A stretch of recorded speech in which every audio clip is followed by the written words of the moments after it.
अच्छा एक बात बताओ कि रावण की मुक्ति किसने कराई थी? बताओ। रामायण पढ़ते हैं हम, है ना? तो रावण की मुक्ति किसने कराई थी? ठीक है, अच्छी बात है, आपकी तरफ से राम जी का जवाब है। पर एक बात सुन लो अच्छे तरीके से। जब नवविवाहित सीता जी ब्याह करके अवधपुरी में गई थी, तो उस समय में कम से कम 7 से 8 दिन तक अन्न का दाना मुंह में नहीं रखा था। है नहीं? नई नई बहू आती है तो सब उनके मनवार करते हैं, लो भाभी जी चाय ले लो, भाभी जी पानी पी लो, भाभी जी रोटी खा लो। तो भाभी जी तो नहीं, उन्होंने कहा कि हुआ क्या? कोई ने कुछ बोला? कोई ने नहीं कुछ बोला। तो फिर क्या हुआ? अन्न नहीं खाया, पानी नहीं पिया, क्या बात है? कहा कि आपके घर में किसी एक व्यक्ति ने, आपके गांव में, आपके घर में एक निर्दोष व्यक्ति का हत्यारा है, इस घर के अंदर हत्या की है, निर्दोष की। और जिस घर में निर्दोष व्यक्ति की हत्या होती है, मैं उस घर का पानी तक नहीं पीती। पूरे अवधपुरी में साहब यहाँ से वहां तक सन्नाटा छा गया। अवधपुरी में ऐसा कौन है, अयोध्या में ऐसा कौन है कि जो निर्दोष व्यक्ति की हत्या कर दे, राजा दशरथ के रहते हुए? तो मालूम पड़ा कि साहब इनमें एक ही व्यक्ति था। कौन? राजा दशरथ। राजा दशरथ के द्वारा निर्दोष व्यक्ति की हत्या हुई थी। श्रवण कुमार को बाण लगा था और वो प्राण छोड़ चुका था। तो जिस घर में निर्दोष की हत्या होती है, मैं उस घर का पानी नहीं पीती हूँ। तो बताइए क्या करें? थोड़ा इधर ध्यान रखें सभी, क्या करें बताइए? तो कहा कि जो व्यक्ति कभी किसी के यहाँ भोजन न किया हो, ऐसा ब्राह्मण, जिस ब्राह्मण ने कभी दक्षिणा नहीं ली हो वो ब्राह्मण, जो कभी झूठ ना बोलता हो ऐसा ब्राह्मण आए और घर में भोजन करे और वो जो मांगे उसको वो दक्षिणा दे दो, तो तुम्हारे घर का पाप कट जाएगा।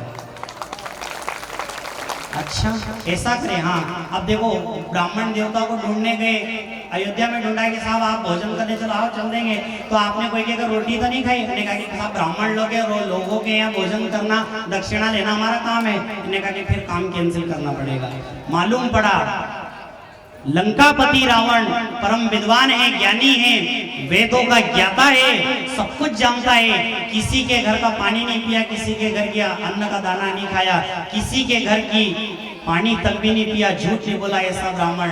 तो उसको बुलाया, भोजन कराया, दक्षिणा मांगने लगा, जगदम्बा के सामने हाथ जोड़ के कहने लगा कि मैया मुझे मुक्ति दे दो, दक्षिणा में मुझे मुक्ति चाहिए। भगवान की तरफ तकतकी लगाई सीता ने कि प्रभु ये मुक्ति मांग रहा है, क्या करें? ने कहा कि देवी तुम वहां तो लंका निशिचर निकर निवासा, वहां तो राक्षस लोग रहते हैं और राक्षसों को कैसे मुक्ति दे दूं?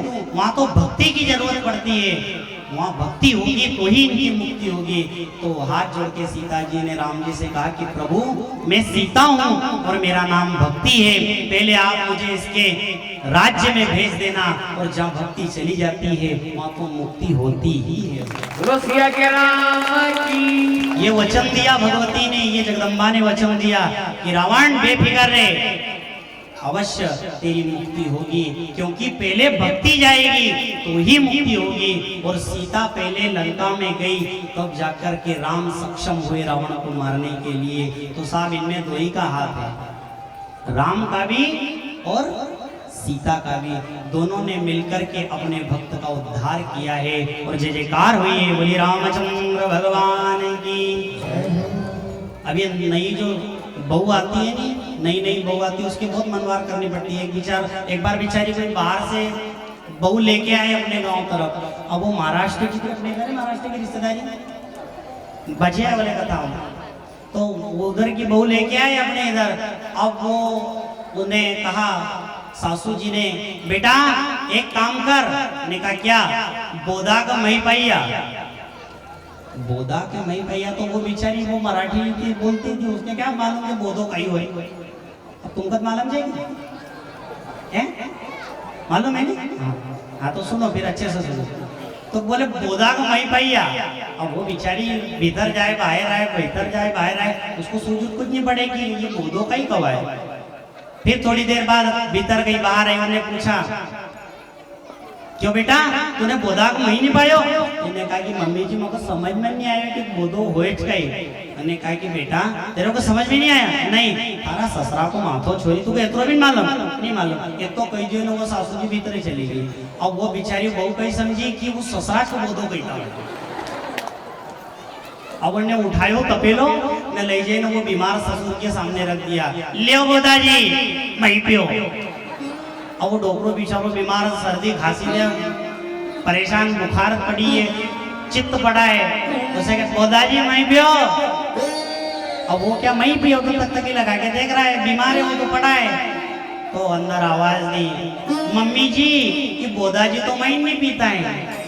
मैंने कहा कि बेटा तेरे को इतना नहीं मालूम। जब बोधो मई नहीं पे तो क्या करना, मुंडो पकड़ने सीधो डो। उन्हें मुंडो पकड़ियो ससरा को ने मई में डोबियो साहब गोविंदाय नमो नमः कर दियो ना ससरा। हाँ तुमको मजा है वो ससुरो मजा तो। तो ये शब्द ऐसा होता है, ये जो कथा बांटने की नहीं, ये कथा ऐसी बांटने की होती है कि कथा में ये जो शब्द होते हैं इस शब्दों का सही उन्मूलन हो जाए, सही शब्द सही जगह पे बैठ जाए तो साफ बच जाता है, गृहस्थी अच्छे से मिल जाती है। कथा वही है, ये तो कई लोग बोधा का चक्कर में सब ससरा के निपटेंगे, इसलिए कथा ऐसी लगाई जाती है, पंडाल लगाया जाता है। और जहाँ राम की और सीता की बात आती है बहुत समझदारी की बात है, बहुत ध्यान से रखने की बात है कि सीता और राम हमारे प्रभु है, हमारे इस देश के राजा है। और देखो ये बहुत बड़ी अच्छी सौभाग्य की बात है, चाहे 2020 कोरोना में गया जाने दो, लॉकडाउन लग जाने दो, पर भगवान राम के मंदिर की स्थापना हो जाएगी, इससे बड़ी कोई बात ही नहीं होगी।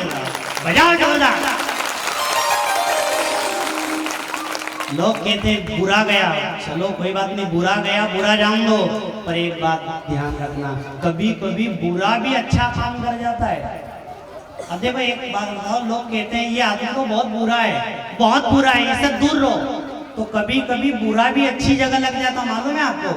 बहुत घिसाओगे परिवार में, रिश्तेदार में, गांव में, परिवार में खूब घिसाओगे। खोपरा का गोला जो लाते हैं उसको खूब घिसते हैं, घिसने के बाद उसका बुरा निकलता है, उसका भी नाम बुरा ही होता है। वो घिसाया बेचारा, घिसाने के बाद बुरा बन गया। इसको क्या करें, ये बहुत बुरा है तो एक काम करो, कथा में ले जाओ इसको। ठीक गाँव में कथा हो रही है, अरे पर ये तो बुरा है पर कथा में ले जाओ। बुरा गया शक्कर के साथ मिला, शक्कर के साथ मिलते सा वो तो प्रसाद बन गया और घर तक पहुंच गया था। कभी कभी बुरा भी अच्छा काम कर जाता है, चाहे वो शक्कर के साथ में बुरा मिले, ये तन बुरा है कोई बात नहीं, पर बुरा कभी कभी शक्कर से मिल जाता है तो प्रसाद बन जाता है। भगवान भले ही मैं बुरा हूँ, साल भले ही बुरा है, और उसने शक्कर जैसे राम के साथ में मिला दिया तो मंदिर की स्थापना हो गई। बोलिए रामचंद्र भगवान की। उस राम की हम बात कहते हैं, आदर्श हमारे भगवान हैं, हमारे आदर्श हैं, हमारे माता पिता हैं, हमारे गुरुदेव हैं भगवान राम, क्योंकि उन्हीं से शिक्षा मिलती है कि जब वो वनवास गए थे तो वन में जब गए थे तो उस समय में दोनों ने एक दूसरे का साथ दिया था, एक दूसरे की मदद की थी। एक दूसरे का साथ देना ही सबसे बड़ी सच्ची भक्ति होती है, सबसे बड़ा भाव होता है। सुखदेव स्वामी ने राजा परीक्षित से बताया कि राजन आइए अब अपन कृष्ण जन्म की तरफ चलें। कृष्ण जन्म की तरफ बताया कि महाराज कंस है, इस दुष्ट का जन्म हुआ था तब चारों तरफ गधे चिंगाड़ने लगे थे, जलते दीपक बंद हो गए थे, चारों तरफ तेज तूफान चलने लगा था, एक दूसरे के ऊपर सब भारी बारिश हुई, पत्थर गिरे, तेज तूफान चले, आंधी में वृक्ष गिर गए, मकान गिर गए। तब सोच लिया कि साहब ये तो दुष्टता का ही काम करेगा, मगर अपनी बहन देवकी का विवाह उसने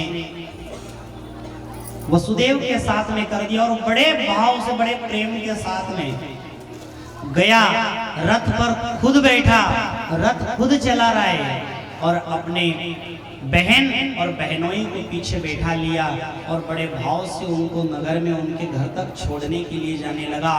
जोर की आवाज आई, गर्जना होने लगी, गड़गड़ाहट हुई, बादल फटने लगा और कहने लगा, अरे सुन, जिस बहन और बहनोई को तू छोड़ने के लिए उनको लेकर के जा रहा है, इसके द्वारा तो 8वां गर्भ आवेगा, 8वां बालक जब जन्म लेगा वो तेरी मृत्यु का कारण बनेगा, इसलिए अभी समय है, समझ जा।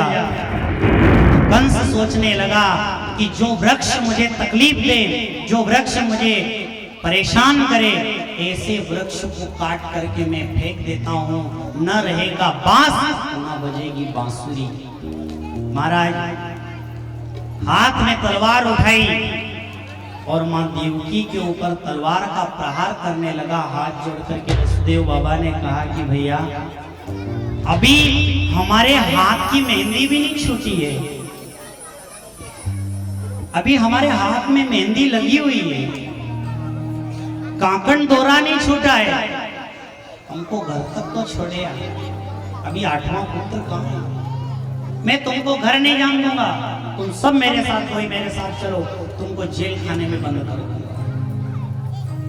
कहां तो घर छोड़ने जा रहा था, बड़ा प्रसन्न था, बड़ा प्रसन्न था, मगर एक आवाज आई, इसके द्वारा जो 8वां गर्भ आएगा वो तेरी मौत का कारण बनेगा। एक आवाज